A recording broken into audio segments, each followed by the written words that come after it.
Il y a des histoires qui s'installent en nous comme des ombres discrètes, confortables, qui ne cherchent pas à déranger. Et il y a d'autres histoires, comme celle des Bianchi, qui s'enracinent dans la terre, dans le vin et dans les promesses anciennes. Ces histoires-là ne meurent jamais. Elles s'accrochent à ceux qui les portent et aux générations suivantes qui, souvent malgré elles, doivent dénouer leur fil emmêlé.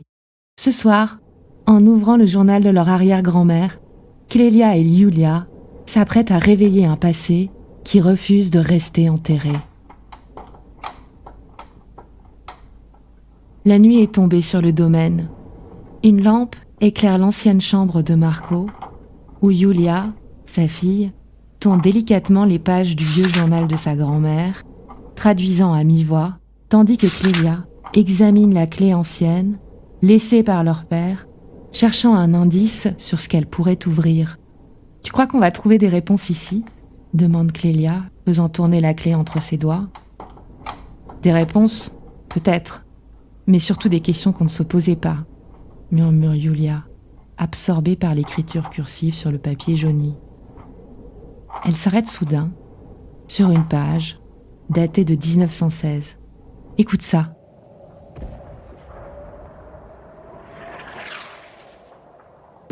Les Dolomites sont impitoyables en hiver. La guerre les rend plus cruelles encore. Elle ne pardonne ni les hommes, ni leur folie. Cette nuit, mon Giancarlo a failli mourir dans ces montagnes. Un marin breton l'a trouvé, à moitié gelé, alors que sa patrouille avait été décimée. Yann, c'est son nom. Yann, murmure Clélia. Ce prénom me dit quelque chose. Yulia poursuit sa lecture. Pendant 2 jours, ils sont restés cachés dans une cabane de berger. L'ennemi n'était plus les hommes, mais le froid et la mort. Yann portait sur lui quelque chose d'étrange.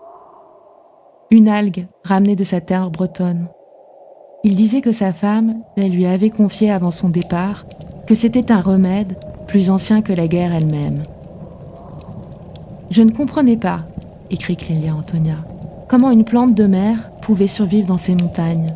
Mais j'ai vu la blessure de Giancarlo guérir. J'ai vu la vie revenir. Avant de partir, Yann lui a laissé un peu de cette algue. C'est une dette que je te paie, a-t-il dit. Mais c'est toi qui porteras son poids. » Yulia tourne la page. Un dessin délicat d'algue est entrelacé avec une branche de vigne.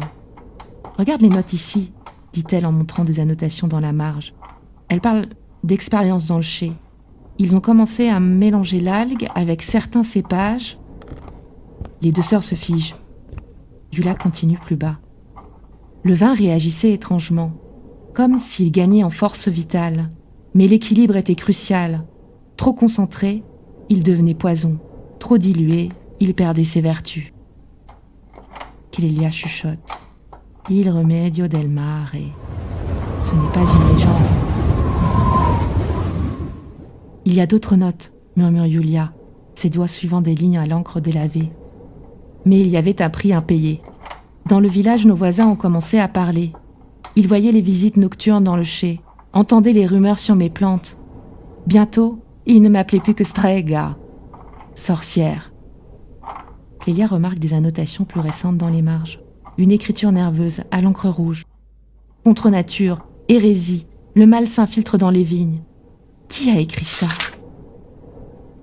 Yulia tourne encore quelques pages. Attends, écoute. Mais quand leurs enfants tombaient malades, ils venaient quand même. Ils frappaient à notre porte la nuit, honteux mais désespérés.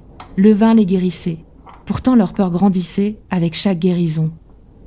Yulia reprend. Elle parle d'une attaque, d'un incendie. Une nuit, ils sont venus. Ils avaient peur de ce qu'ils ne comprenaient pas. Ils ont dit que mes plantes empoisonnaient les terres, que notre vin portait un maléfice. Ils ont incendié une partie du chai. Giancarlo a voulu se battre, mais je l'en ai empêché. Je lui ai dit, ce n'est pas le moment de nous battre avec eux. Il faut protéger ce que nous avons créé.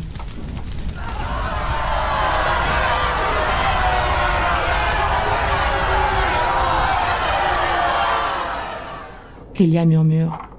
Elle a tout perdu cette nuit-là. Yulia lui répond.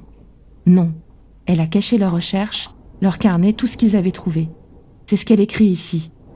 Nous avons enterré les bouteilles dans la cave et scellé le laboratoire. J'ai juré que cet héritage ne tomberait pas entre de mauvaises mains. C'est une promesse que j'ai faite à mes enfants et à ceux qui viendront après eux. » Les deux jeunes femmes se regardent.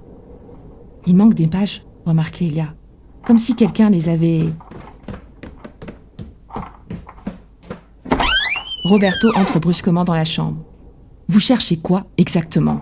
Clélia et Julia se figent, refermant précipitamment le journal. Roberto et Alberto avancent, leur regard empreint de tension. « Ce journal ne vous apportera rien de bon. Refermez-le et oubliez tout ça, » leur intime Roberto. Clélia le défie du regard. « Nous voulons comprendre pourquoi papa est parti. Et vous deux, pourquoi avez-vous si peur de ce que contient ce journal? Vous savez certainement quelque chose que nous ignorons. » Alberto lui répond d'un ton las. « Ce journal est une clé. Mais une clé qui ouvre une boîte de Pandore. Ces secrets ont détruit notre famille plusieurs fois. Ne les laissez pas recommencer. »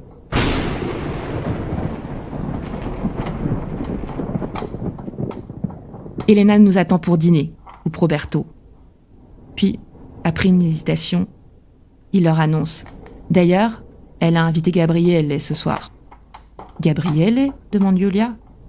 Oui, Gabriele est un vieil ami de Marco, répond Roberto. Ils étaient inséparables, à l'époque, avant tout ça.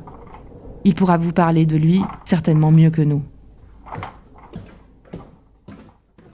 Dans cette chambre baignée d'ombre, Clélia et Julia ont commencé à lever le voile sur une histoire qui les dépasse. Mais les secrets ne se contentent pas d'être révélés. Ils réclament qu'on les porte, qu'on les accepte, qu'on les combatte. Tandis que le vent hurle dehors, les sœurs prennent conscience qu'elles ont une brèche dans le passé. Et le passé, quand il surgit, ne repart jamais les mains vides.